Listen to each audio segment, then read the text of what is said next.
Hey everybody on here. I am out in Asheville, North Carolina area this month. As you know, I'm on the road, I'm traveling and having an amazing time. The first expo was absolutely incredible in Raleigh, and getting ready to keep heading on out and around, and I'm heading out to Conroe, Texas will be the next expo that I'll be doing on the first weekend of September. So if anybody's out in that area, please come check me out and say hi. If you've got a book, you can bring it by and have it signed. But this is for this month's video, and that's what I really want to get to, because we have some really important things coming up, and I'm seeing them come up more and more in people's lives, and they play right into the codes that we have coming up in September, which is really gonna, I think, maybe for some people it could create some sensitive spots for them. And that is the topics of freedom and choice. And freedom and choice are really important in our lives, because pretty much there's nothing more important. These are God-given gifts. These are gifts that are innate with our soul. These are the pieces that help keep divine existence alive in our world. And it's a piece that a lot of people are missing. A lot of people are like, oh, it's just a few rights. It's just a, you know, this little thing that you don't have to deal with. But it's not, because it really is attached to these bigger concepts that are involved with these God-given gifts. And what happens is when we give away our freedom, when we give away our choice, we're actually giving away and shutting God down in our world, which is really not something that we can afford to do in our world today. It's something that is going to have a much bigger impact than we originally thought. And I have some notes here because I know my mind's a little foggy today. So that's really, I just wanted to kind of keep on track with that. But with these God-given gifts of freedom and choice, it helps to keep our minds clear. It helps to keep our hearts pure. It helps to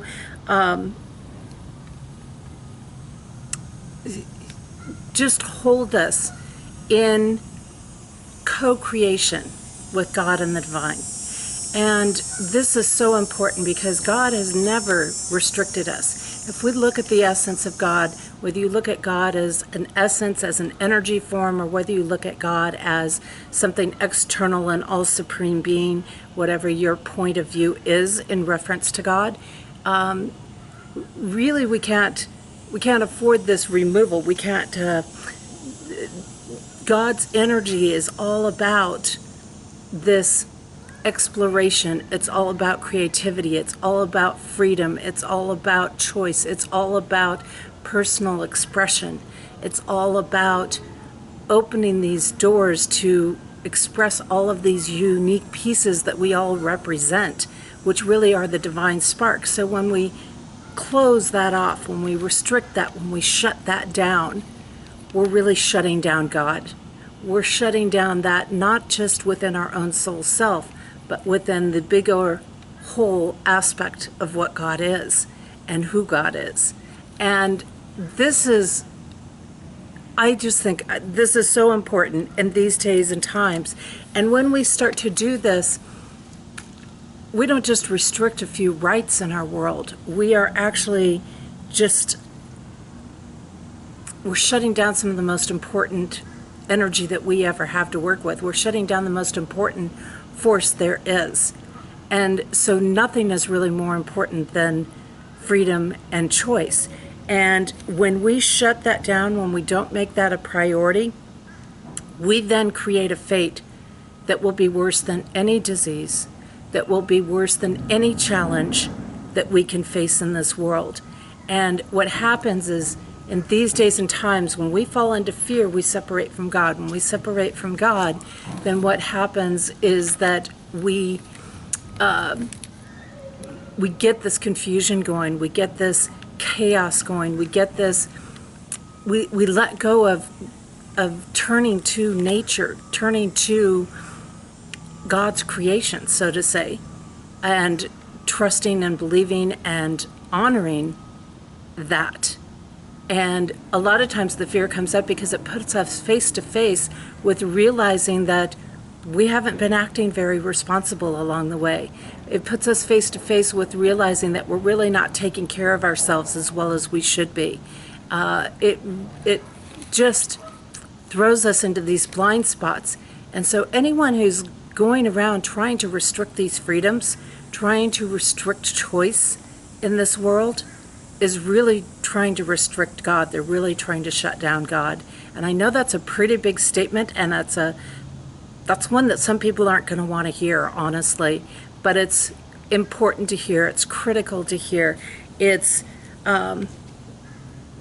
just key into the core principles. And these two core principles that we have is the core principles that lead us into unity and divine presence. They're the key principles that are in the foundations of humanity.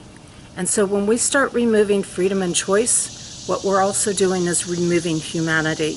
We're removing the heart, we're removing the critical thinking, we're removing the co-creation aspect, all of the things, not just freedom and choice, not just a right here or there.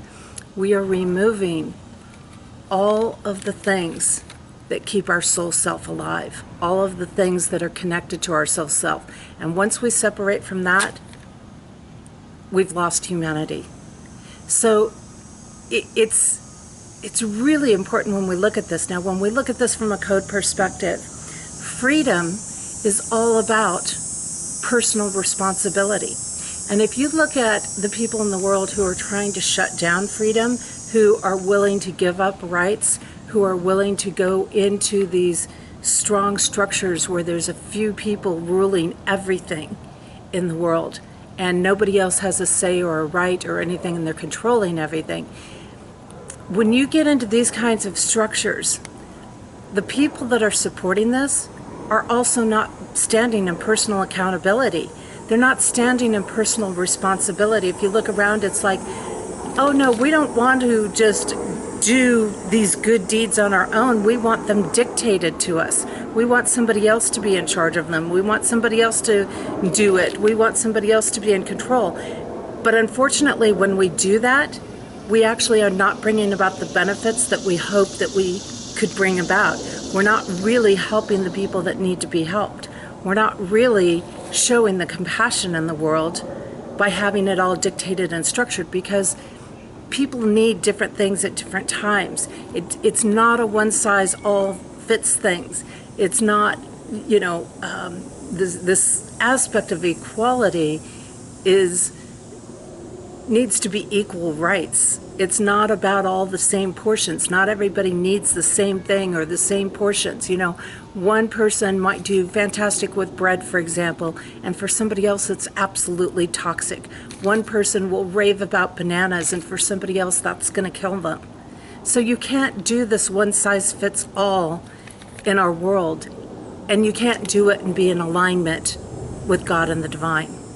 So it's something big for us to think about. And if we shift and we simply take accountability for our own actions, our own deeds, our own responsibilities, our own obligations, we're going to create a divinely filled world. We're going to create a world with a foundation of God in it. We're going to create a world that we can all live in. And it doesn't exclude anybody. And it doesn't exclude anything that needs to come up, because we can deal with it. When we have freedom, we have choice, we can deal with it. The key is in this space is we have to stop being manipulated. We have to make our own choices. That is a very big part of freedom, is the ability to be able to make your own choice to do what is best for you, and to be able to put your energy where you can do the most amount of good and be the most productive and have the greatest flow going. Now, when we look at choice, we bring in an energy that is about teaching and about learning and successes that come from the interactions of different thoughts and different opinions and different ideas. And so choice is really about variety. Restriction is never going to give you variety. Restriction is never going to be all-inclusive. And here's the thing. People say, well, we need to restrict in order to do these good deeds. Absolutely not. It's within freedom that we actually have a greater ability to do more good deeds than when we restrict. And once we restrict, it doesn't stop, because restriction keeps getting tighter and tighter and tighter until nothing exists anymore. And that's the direction we're headed. We're headed into this fate that most people haven't even come into reality with, unless they have dealt with highly structured societies, or maybe they've lived through war times, or they've lived through Great Depression times. If you go into our older generations and prison camps and things like that, then they've got an idea of what restriction is really like. A lot of Americans don't truly have that concept or that idea at this point. And within that, this is why we've got to uphold that peace. We've got to uphold the freedom. We've got to uphold the choice. And again, because these are God-given gifts, and it's something that we never want to let go of. It is when we have this choice that we're actually supporting the diversity. That's where diversity is supported. When you create restrictions and you remove freedoms, you're also removing diversity. You're also removing the ability to have more options and more opportunities available to you. Again, because we're not a one-size-fits-all. We might all be in a human body, but we're not a one-size-fits-all piece in this world. We're not all exactly alike, and we don't all have the same needs, and we shouldn't. We shouldn't, and we don't need to, we don't want that, because it's that diversity that is going to bring things together. That's going to help with the unity. And that, again, that diversity is going to come out of choice. Now, when you bring freedom and choice together and you keep them as a working team, what you now have done is you've created unity, and you've created a team and people who are supportive of each other instead of in competition with each other, instead of being suspicious of each other or hateful of each other. And when freedom and choice are removed, that's exactly what happens. We get division, we get hate, we get conflict, we get competition, and we get this constant battle of people trying to pull us to one side or the other side. And what we need to do is we need to say, yeah, the only side I'm really on is God's side. You know, the only side I'm really on is upholding divine presence in this world, and that's the side I'm standing with. Because in essence, we have to kind of pick one or the other or something. We have to pick something that we're going to put our energy into. But we have to be careful that even though we have to kind of pick on one hand, that we're not allowing ourselves to get sucked into the drama, that we're not getting pushed into it or pressured into it or forced into it in some way. Again, it's got to be your choice to get into it. So you see, this is very, very powerful. And when freedom and choice come together, what we actually are doing is expanding our thinking. We're expanding our ability to see the truth in something. We're expanding our ability to see the whole picture of something and to look at things from multiple sides, which then helps us to make wiser decisions in our lives and in our communities and in our world in general. And I think this is a big part of what's coming up right now. It's also going to be a great lead-in to what's coming up in 2022, which has to do with unity. And eventually we're going to get pushed to this point where we're going to have to say, you know what?